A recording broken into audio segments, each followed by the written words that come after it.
Hi, I'm Josh Espinosa. I'm a financial advisor with Ciccarelli Advisory Services here in the Naples office.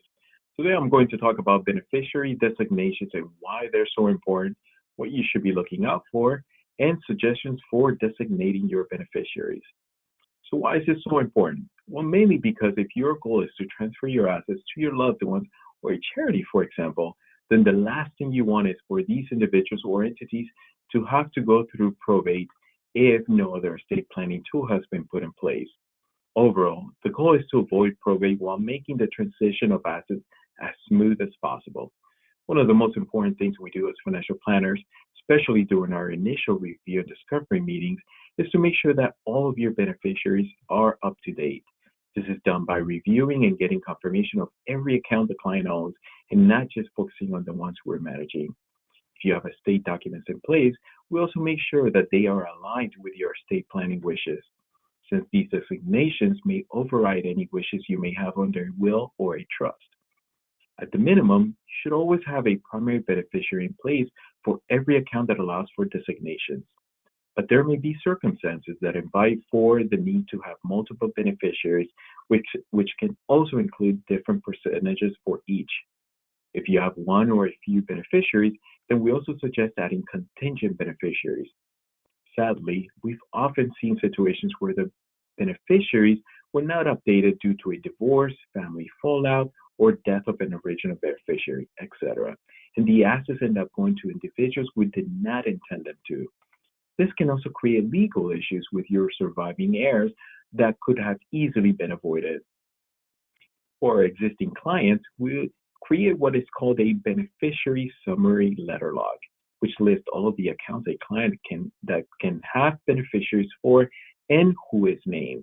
This review is done at a minimum during our annual review to make sure everything is up to date. As for suggestions, aside from focusing on retirement accounts such as IRAs and 401ks or life insurance policies, which is usually the standard, we also focus on individual or joint investment accounts and bank accounts.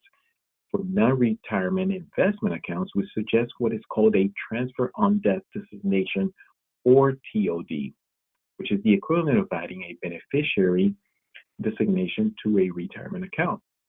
For bank accounts, even if they are joint accounts, we suggest adding what is known as payable on death designations, or POD. The beneficiaries would not have access to any of these accounts until all of the owners have passed away. Another important suggestion is to make sure that your designations also account for what's called per capita or per stirpes designations. Per stirpes allows the assets to flow through to the primary beneficiary's descendants if they do not survive the owner based on their share of the assets. On the other hand, using the per capita method, the beneficiaries share ends at their death and their portion is distributed to the remaining primary beneficiaries or contingent beneficiaries with no consideration to their heirs. Also, per capita is the default for a lot of companies, so if there's a preference, this would also be important to confirm. For example, this can be very important for second marriages with children involved. In short, making sure your beneficiary designations are up to date is the best and easiest thing you can do to help your heirs avoid the probate process when inheriting your assets. One of the best legacies you can leave behind is a clean estate so that your loved ones can focus on the cherished memories you leave behind while being able to take care of those you really intended to. For more information on this topic, or if you have any other questions, please do not hesitate to reach out to us. We would love to speak with you. Until next time, I'm Josh Espinosa. Take care.